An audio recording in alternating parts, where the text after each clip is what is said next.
दोस्तों, कैसे हो आप सब लोग। उम्मीद करती हूँ आप सब लोग अच्छे होंगे। आज की मैं आपको एक ऐसी कहानी सुनाने जा रही हूँ जो रिश्तों की सच्चाई, स्वार्थ, बुजुर्ग माता पिता के दर्द को दिखाती है। ये कहानी है एक ऐसे बेटे की जिसने अपने माता पिता के लिए पूरी जिंदगी मेहनत की, लेकिन उसकी मौत के बाद उसके अपने ही उसे अकेला छोड़ गए। आखिर क्या हुआ उन बूढ़े माँ बाप का? क्या उनकी बहू कभी वापस नहीं लौटी? जानने के लिए सुनिए इस कहानी को। उत्तर प्रदेश के एक छोटे से शहर में घनश्याम और उसकी पत्नी उमा देवी इकलौते बेटे के साथ रोहन और बहू अर्पिता के साथ रहते थे। रोहन और अर्पिता की शादी को 4 साल हो गए थे। रोहन बहुत ही जिम्मेदार और संस्कारी लड़का था। उसने अपने माता पिता की सेवा को ही अपना धर्म माना था। शादी के बाद भी उसने कभी अपने माँ बाप को अकेला महसूस नहीं होने दिया। अर्पिता भी शुरू शुरू में बहुत अच्छी लगती थी। वह सबका ख्याल रखती, घर में खुशियां बनी रहती, लेकिन शायद किस्मत को कुछ और ही मंजूर था। एक दिन रोहन ऑफिस से लौट रहा था कि रास्ते में उसकी कार का एक भयंकर एक्सीडेंट हो गया। लोग उसे अस्पताल लेकर गए, लेकिन डॉक्टर उसे बचा नहीं सके। जैसे ही ये खबर घर पहुंची, पूरा परिवार टूट गया। उमा देवी अपने बेटे के शव से लिपटकर रो रोकर बेहोश हो गई। घनश्याम की आंखों से आंसू रुक ही नहीं रहे थे और अर्पिता भी बहुत रोई। पूरा मोहल्ला इस दुख में शामिल था। अगले कुछ दिनों तक घर में मातम पसरा रहा, लेकिन धीरे धीरे समय बीतने लगा। रोहन को गए अभी सिर्फ 1 महीना ही हुआ था कि अर्पिता के व्यवहार में बदलाव आने लगा। वह अब पहले की तरह सास ससुर से बात नहीं करती थी।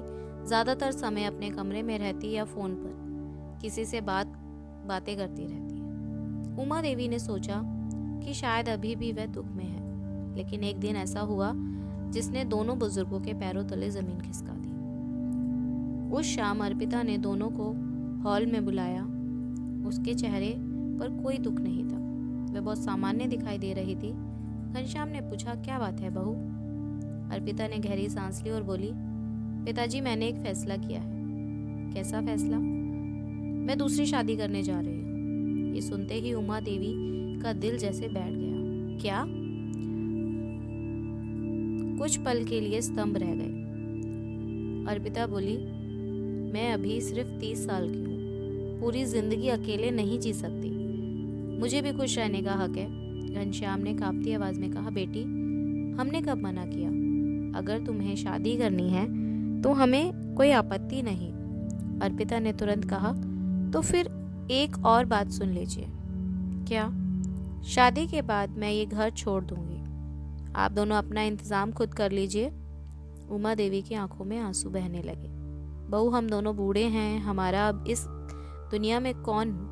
अर्पिता ने बेरुखी से कहा, मुझे माफ कीजिए, लेकिन मैं आपकी जिम्मेदारी नहीं उठा सकती। लेकिन बेटी, नहीं मान जी, मैंने फैसला कर लिया है। ये कहकर वह अपने कमरे में चली गई। उस रात घनश्याम, उमा देवी पूरी रात नहीं सो पाए। एक तरफ बेटे का गम था, दूसरी तरफ बहू का यह फैसला। उन्हें समझ नहीं आ रहा था कि अब उनका सहारा कौन बनेगा। कुछ दिनों बाद अर्पिता ने घर का काफी सामान पैक करना शुरू कर दिया। फिर एक सुबह वह तैयार होकर बाहर आई। उसके साथ एक युवक भी खड़ा था। अर्पिता ने कहा, ये जितेश है, मैं इनसे शादी करने जा रही हूँ। घनश्याम ने पहली बार गौर से उस युवक को देखा, लेकिन तभी उनकी नजर जितेश के हाथ में पकड़ी एक फाइल पर गई। फाइल से एक कागज नीचे गिरा। घनश्याम ने जैसे ही वह कागज उठाया, उसके चेहरे का रंग उड़ गया, क्योंकि उस कागज पर उनके बेटे रोहन का नाम लिखा हुआ था और उसके नीचे एक ऐसी जानकारी थी जिसे देखकर उन्हें शक हो गया कि रोहन की मौत सिर्फ एक हादसा नहीं थी। घनश्याम कांपते हुए उस कागज को देखने लगे।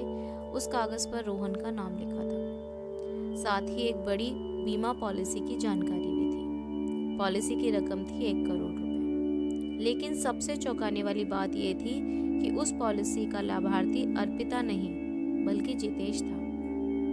घनश्याम की आंखें फैल गईं। ये कैसे हो सकता है?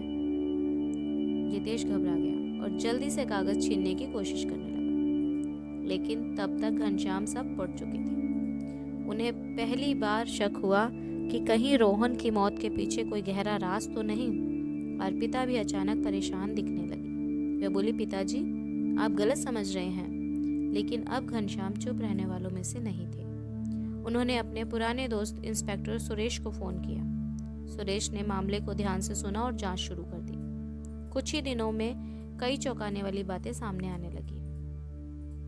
पता चला कि रोहन की मौत से लगभग 6 महीने पहले अर्पिता की मुलाकात जितेश से हुई थी। दोनों एक दूसरे को पसंद करने लगे थे। धीरे धीरे उनका रिश्ता गहरा होता गया। ये बात रोहन को नहीं पता थी। जांच आगे बढ़ी तो एक और सच्चाई सामने आई। एक गवाह ने बताया कि एक्सीडेंट वाले दिन जितेश को रोहन की कार के आसपास देखा गया था। अब पुलिस का शक और गहरा हो गया। कार की दोबारा जांच कराई गई। रिपोर्ट देखकर सबके होश उड़ गए। कार के ब्रेक जानबूझकर खराब किए गए थे। अब मामला साधारण हादसे का नहीं रहा था। पुलिस ने जितेश को हिरासत में ले लिया। पूछताछ के दौरान वह पहले तो मुकरता रहा, लेकिन जब उसके सामने सबूत रखे गए तो वह टूट गया।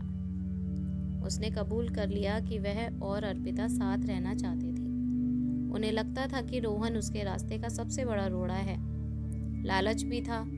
1 करोड़ रुपए की बीमा राशि भी उनके दिमाग में थी। इसीलिए जितेश ने कार के ब्रेक खराब कर दिए थे। अर्पिता को इस योजना की पूरी जानकारी थी। ये सुनते ही उमा देवी बेहोश हो गई। जिस बहू को उन्होंने बेटी समझा था, उसी ने उनके बेटे की जिंदगी बर्बाद कर दी थी। पुलिस ने दोनों को गिरफ्तार कर लिया। कुछ महीनों बाद अदालत ने दोनों को कठोर सजा सुनाई। अर्पिता और जितेश जेल चले गए, लेकिन घनश्याम और उमा देवी की जिंदगी में अभी भी खालीपन था। उनका बेटा कभी वापस नहीं आने वाला था। समय बीतता गया। एक दिन उनके घर के बाहर एक 10-11 साल का अनाथ लड़का बेहोश मिला। उन्होंने दोनों उसे अस्पताल ले गए। उसका नाम छोटू था। उसका इस दुनिया में कोई नहीं था। घनश्याम और उमा देवी ने उसकी देखभाल शुरू कर दी। धीरे धीरे छोटू उनके जीवन का हिस्सा बन गया।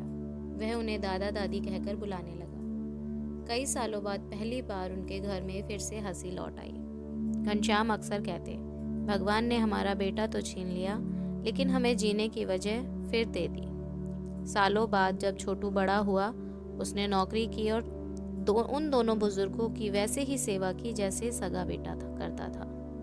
एक शाम उमा देवी की आंखों में आंसू आ गए। छोटू ने पूछा, दादी क्या हुआ? उन्होंने मुस्कुराते हुए कहा, आज समझ आया कि रिश्ते खून से नहीं दिल से बनते हैं। छोटू ने उनका हाथ पकड़ लिया और उस दिन घनश्याम और उमा देवी को महसूस हुआ कि उनका बेटा भले ही इस दुनिया में नहीं है, लेकिन उसकी दी हुई अच्छाई आज भी उनके जीवन में जिंदा है। कहानी से ये सीख मिलती है कि जो लोग स्वार्थ के लिए रिश्तों को छोड़ देते हैं, वे कभी सच्ची खुशी नहीं पा सकते, लेकिन जो प्रेम और इंसानियत का साथ नहीं छोड़ते, भगवान उनके जीवन में किसी न किसी रूप में खुशियां वापस ज़रूर भेजता है। दोस्तों, ये कहानी आपको कैसी लगी हमें कमेंट करके ज़रूर बताइए और हमारे चैनल को सब्सक्राइब ज़रूर करें और इस कहानी को अपने दोस्तों के साथ शेयर ज़रूर करें। धन्यवाद।